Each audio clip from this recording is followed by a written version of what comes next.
बाकीचे विषय बोलतो, म्हणजे ते सांगायची गरज नाही, ते आपण बोलतोच, मुलंही बोलतात. पण एक विषय जेवताना आवर्जून असावा, तो म्हणजे आपली परंपरा, आपली उपासना, आपले महाराज.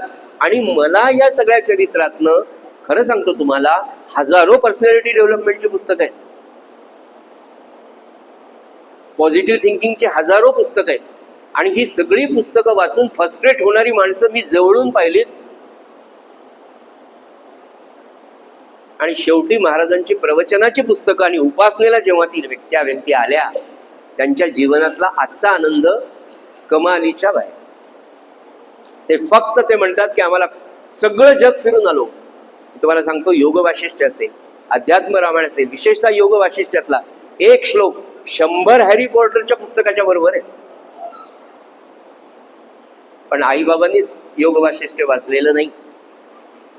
योग वाशिष्ठ खूप दूर राहील. मी म्हटलं ना की आपल्या 365 दिवसांची जी प्रवचन आहे, किंवा आपल्या महाराजांचे 100 पत्र आहेत, पत्रबोध सुद्धा क्रमांक 1, 2, आणि आत्ता आलेलं पुन्हा पुन्हा त्याचा आवर्जून उल्लेख करेल. कोणी जर मला म्हणत असेल की तुम्ही महाराजांच्या चरित्राचं मार्केटिंग करतात का, 100% करतो. संस्थांमधली ती पुस्तकं विकली जावी हा उद्देश नाही आहे.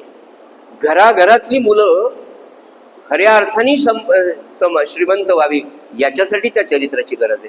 2 खंडांमध्ये ते चरित्र आहे. श्री प्रल्हाद महाराज चरित्र आणि वाङ्मय, भाग 1 586 पानांचा बहुतेक काहीतरी आहे, आणि भाग 2 तेवढ्याच पानांचा आहे. किंमत फक्त 650 रुपये आहे. मुद्दाम किंमत सुद्धा सांगतो की 650. बर्थडेच्या केकची किंमत याच्यापेक्षा जास्त आहे. सांगायचा मुद्दा की एक अहो काय काय उपासना आहे आपली, काय उपासना. अगदी पहाटेच्या काकड आरतीपासून आपल्याला हे सुद्धा माहित नाही. मला काल, आपल्यापैकी किती जणांना हे माहित आहे मला माहित नाही, पण काल नंदूमामांच्या जवळ मी बसलो तेव्हा ते म्हणाले की काय रामा जन्म माझा झाला भूमी भार. हे पद आपण आतापर्यंत दररोज, दर गुरुवारी, दर एकादशीला म्हणतो. पण कोणी लिहिलंय माहितीये का? धाव रे दीनानाथा गुरुराया समर्था, देह भाव गांजी तो हा, सोडिया तुम्ही आता. धाव रे दीनाना. कोणी लिहिलं एवढं गोड पद? कुणाच्या अंतःकरणात ते प्रसवलं असेल?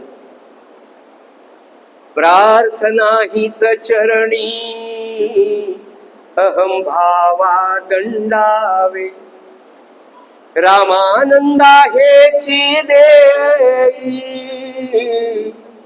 चित्ती समाधान द्यावे. धावरे. कोणी लिहिलं आपल्याला वाटतं? मला असं वाटायचं हे पद रामानंद महाराजांसाठी कोणीतरी भक्तांनी लिहिलंय, पण नंदूमामा म्हणले हे पण पद रामानंद महाराजांनी लिहिलंय.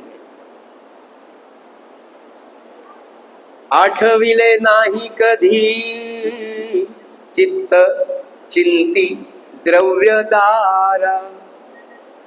कोण लिहितंय? रामानंद महाराज. पापाची गणना नाही, नित्य करीतो व्यभिचारा. धावरे. महाराज हे अंतःकरण असं आहे, तसं सोडवणार आहे. या सद्गुरूंना आळवल्याशिवाय कोण आळू शकतो? म्हणून 30 पदं रोज का म्हणायची? मी तर म्हटलं ना की आपल्या उपासनेमध्ये जी पदं दिली तीच रोज का म्हणायची, तर त्याचा अभ्यास मला आयुष्यभर करायचा. आणि हे आत्मचिंतन आहे. काय रामा जन्म माझा झाला भूमी पार. आणि त्याच्यामध्ये रामानंद महाराज शेवटी म्हणतात,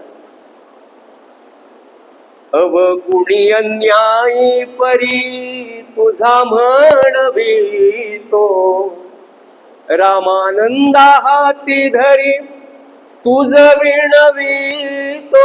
महाराज रामानंदाला हाती धरा. आपल्याला माहितच नाही काय उपासना आहे हो, मला सांगा. ही पद निश्चितपणे रोजपणे जेव्हा आपण आपल्या मनाला सांगू ना, महाराज म्हणाले ते बहुगुण रोज घासावं लागणार आहे, तसं रोज त्या मनाला हाच परिपाठ. म्हणून ठरलेली पद, तीच पद का म्हणायची की काल मी इतक्यापर्यंत आलोय, माझी सुधारणा रोज किती होते. वाढदिवसाच्या दिवशी वर्षभराचा आढावा घेतलाच पाहिजे की मागच्या वर्षी माझं नामस्मरणातलं मन, मागच्या वर्षीची माझी वृत्ती या विषयाविषयी कशी होती, या विषयाचा विचार करत असताना मी कसा विचार करतो, मागच्या वर्षी एखाद्या क्रोधाच्या घटनेमध्ये मी कसा रिॲक्ट होत होतो. वर्षभराचं नामस्मरण झालं, वर्षभराची उपासना झाली, खरंच माझ्यात काही फरक पडला का? महाराज म्हणाले ना, राम जन्मोत्सव दरवर्षी का करायचा? तो तर खरा आलाय नाही, अजन्मा तू जन्मायस की नाही का, जन्मागीस. सगळी उपासना सज्जनो काय सांगू तुम्हाला, इतकी सुंदर आहे. आणि या उपासनेसाठी म्हणून मला वाटतं 1973 सालचा एक प्रसंग थोडासा वेगळा आहे, पण सूत्र त्याचं उपासनाच आहे.